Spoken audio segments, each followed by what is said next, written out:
Assalamualaikum warahmatullahi wabarakatuh. Salam jumpa kembali dengan saya Ahmad Rifai. Kali ini kita akan belajar tentang Sumpah Pemuda dan kontribusi di era reformasi. Pernahkah kalian melihat pohon yang tidak berbuah? Ada pohon tinggi menjulang namun tidak menghasilkan buah. Tentu saja kebermanfaatannya kurang bisa dirasakan. Ini sebuah ilustrasi bagi kalian. Jangan sampai kalian menjulang tinggi ilmunya tetapi kurang memberikan kebermanfaat bagi orang lain dan lingkungan.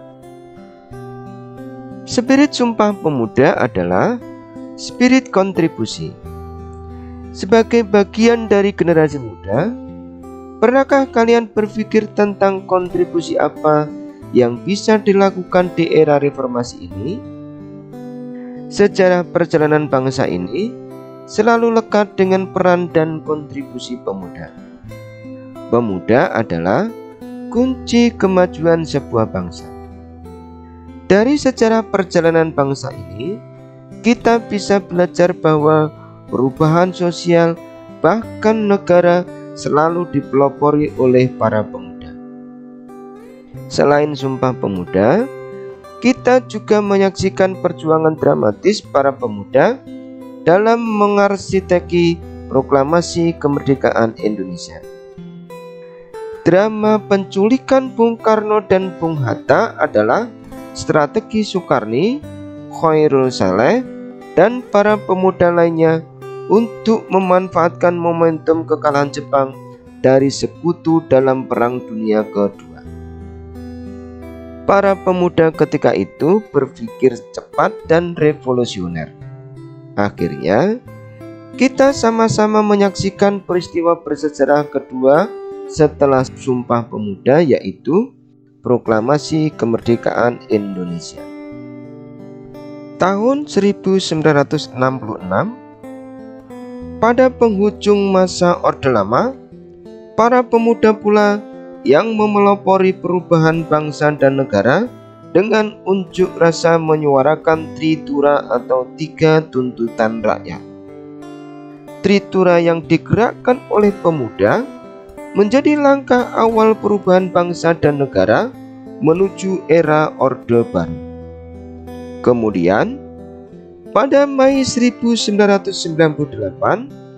para pemuda kembali menjalankan perannya sebagai agent of change atau aktor perubahan. Kali ini, Orde Baru mesti tumbang setelah Indonesia terjerembab ke jurang krisis ekonomi. Lahirlah era reformasi yang menjadi babak baru bagi bangsa Indonesia hingga saat ini. Maka, pertanyaan yang perlu kalian pikirkan adalah bagaimana merekonstruksi semangat Sumpah Pemuda di era reformasi? Tujuannya untuk memberikan kontribusi terbaik bagi bangsa dan negara Indonesia. Seperti kalian ketahui, masih banyak masalah yang perlu diselesaikan dari bangsa ini. Disinilah ruang tanggung jawab dan kontribusi kalian sebagai pemuda. Para pemuda masa kini harus kembali menjalankan peran dan tanggung jawabnya sebagaimana para pemuda angkatan 1928. Beberapa masalah bangsa di era reformasi yang perlu kalian pikirkan, rencana kontribusinya adalah sebagai berikut. Pertama, pendidikan masih menjadi masalah bagi bangsa ini. Belum semua anak Indonesia bisa mengakses pendidikan.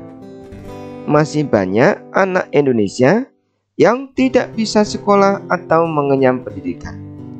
Belum lagi disparitas kualitas pendidikan di berbagai daerah juga masih menganga lebar. Kedua, kemiskinan masih menjadi pekerjaan rumah bangsa ini yang terus menghantui.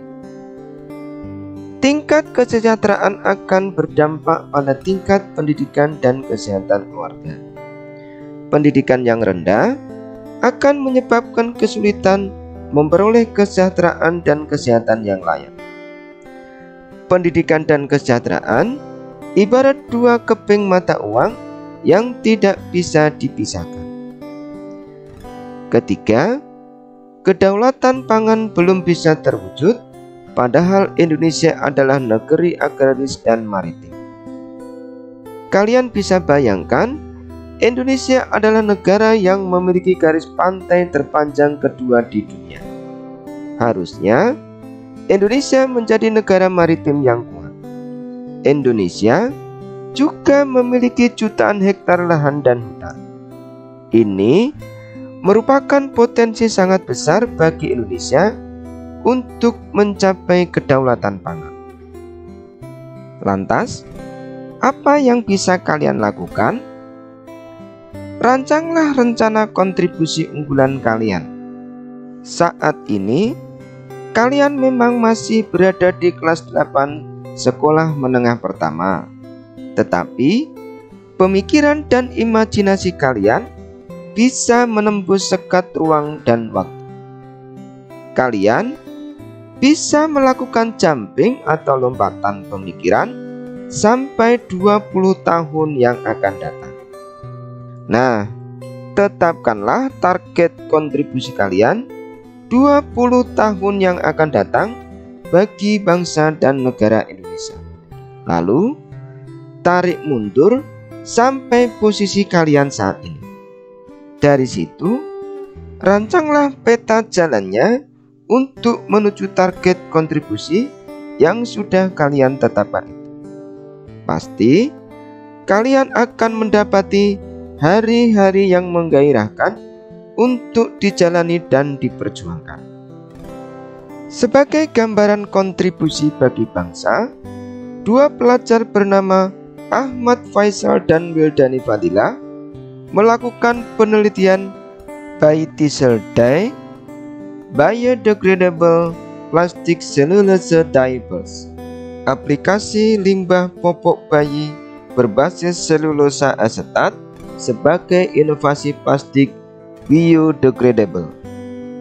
Penelitian mereka berhasil meraih medali perak pada ajang kompetisi penelitian siswa Indonesia tahun 2020 yang diselenggarakan oleh Kemendikbud. Penelitian dua pelajar ini bisa menjadi solusi permasalahan limbah popok bayi. Berikut ini adalah video penelitian mereka tentang limbah popok bayi berbasis selulosa asetat sebagai inovasi plastik biodegradable.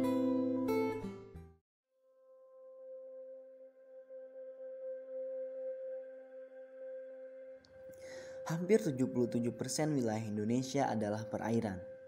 Banyak sekali jenis biota laut yang hidup di perairan Indonesia. Namun, belakangan ini banyak ditemukan biota laut yang mati. Salah satu penyebab terbesar matinya biota laut adalah polusi laut. Polusi laut bisa datang dalam berbagai bentuk, dan hampir seluruh polusi laut adalah sampah plastik konvensional dan limbah popok bayi. Bahan baku plastik konvensional yang terbuat dari minyak bumi dapat mengakibatkan plastik konvensional sulit terdegradasi oleh alam. Hal ini menjadi problema yang berdampak besar pada estetika lingkungan serta mengganggu proses timbal balik hukum alam. Penelitian dan pengembangan plastik biodegradable merupakan salah satu wujud solusi dari permasalahan ini. Kini, Biodiesel Dye muncul sebagai produk inovasi plastik biodegradable. Walaupun sedikit sulit dalam pembuatannya, kami akan menunjukkan proses serta seberapa efektif plastik Biodiesel Dye dalam terdegradasi oleh alam. Apa itu yang disebut dengan Biodiesel Dye? Biodiesel Dye adalah sebuah produk inovasi plastik biodegradable. Plastik ini terbuat dari selulosa asetat yang berasal dari limbah popok bayi. Sebagian besar isi bagian dalam popok bayi adalah polimer selulosa yang mengandung alfa selulosa dengan konsentrasi yang tinggi. Alfa selulosa dari limbah pupuk bayi diubah menjadi selulosa asetat yang nantinya dapat digunakan sebagai serat plastik biodegradable. Hal ini dikarenakan selulosa asetat memiliki sifat yang biodegradable sehingga ramah lingkungan.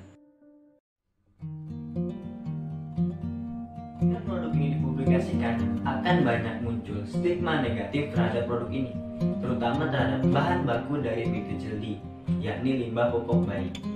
Maka dari itu, perlu adanya pensterilan terlebih dahulu terhadap limbah pupuk bayi untuk meminimalisir munculnya stigma negatif terhadap produk ini. Pensterilan dilakukan secara fisik dan kimia. Pensterilan secara fisik dilakukan dengan mencuci limbah pupuk bayi menggunakan deterjen. Selanjutnya dilakukan pembilasan sebanyak 3 kali guna menghilangkan sisa-sisa deterjen.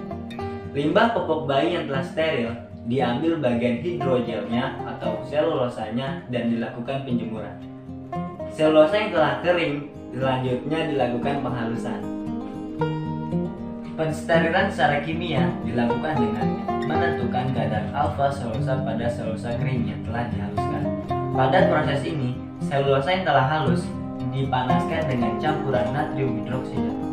Selanjutnya campuran antara natrium hidroksida dan selulosa disaring dan diambil bagian endapannya, yang kemudian akan dicampurkan kembali dengan zat asam asetat. Campuran ini selanjutnya disterilkan dengan etanol dengan konsentrasi 96%. Selulosa asetat merupakan bahan baku dari pembuatan BTCLD. Selulosa asetat didapatkan dari proses asetilasi selulosa. Proses ini dilakukan dengan mencampurkan alfa selulosa dengan asam asetat glasial, asam asetat anhidrida, asam sulfat, dan natrium asetat. Setelah semua campuran dicampurkan, selanjutnya campuran ini disterilkan dengan aquades dan metanol. Endapan yang terbentuk dikeringkan menggunakan oven dan digerus hingga menjadi bubuk. Bubuk inilah yang disebut dengan selulosa asetat. BTCLD merupakan plastik biodegradable yang berbahan dasar selulosa asetat. Sebelum melakukan treatment pembuatan BTCLD, selulosa asetat terlebih dahulu dilarutkan dengan asam asetat 5% sehingga terbentuk sebuah larutan homogen. Larutan selulosa asetat ini dicampurkan dengan kitosan dan asam asetat. Selanjutnya, campuran antara selulosa, kitosan, dan asam asetat ditambahkan dengan gliserol. Gliserol berfungsi sebagai pemberi sifat mekanik plastik pada BTCLD. Larutan plastik biodegradable dituangkan ke dalam cetakan yang telah dibersihkan dengan alkohol 96%.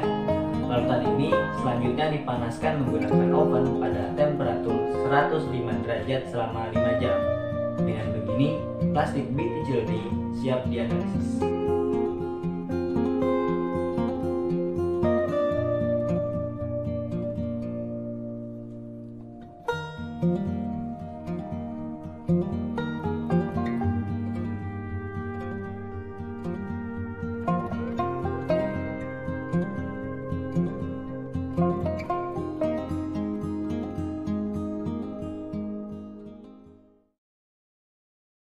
Bismillahirrahmanirrahim. Assalamualaikum warahmatullahi wabarakatuh.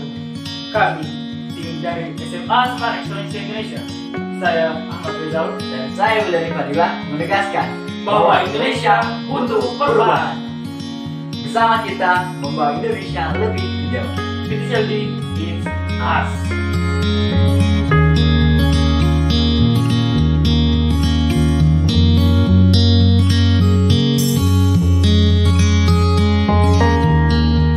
Kami berharap inovasi BTCLD dapat menjadi solusi dalam pencegahan pencemaran lingkungan.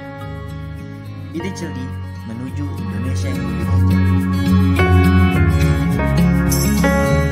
Demikian video pembelajaran tentang Sumpah Pemuda dan Kontribusi di Era Reformasi.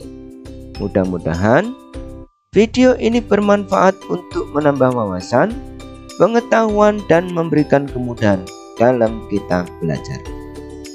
Kita akan bertemu kembali pada video pembelajaran berikutnya, yaitu pandemi menguatkan solidaritas sosial. Sebagai penutup, marilah kita renungkan bersama kata-kata motivasi berikut ini.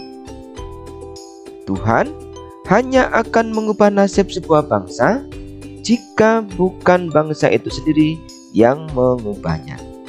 Maka bersatulah wahai pemuda-pemudi, dan ubahlah bangsa dan negara Indonesia ini menjadi lebih baik. Terima kasih atas segala perhatian dan juga support untuk channel ini. Wassalamualaikum warahmatullahi wabarakatuh.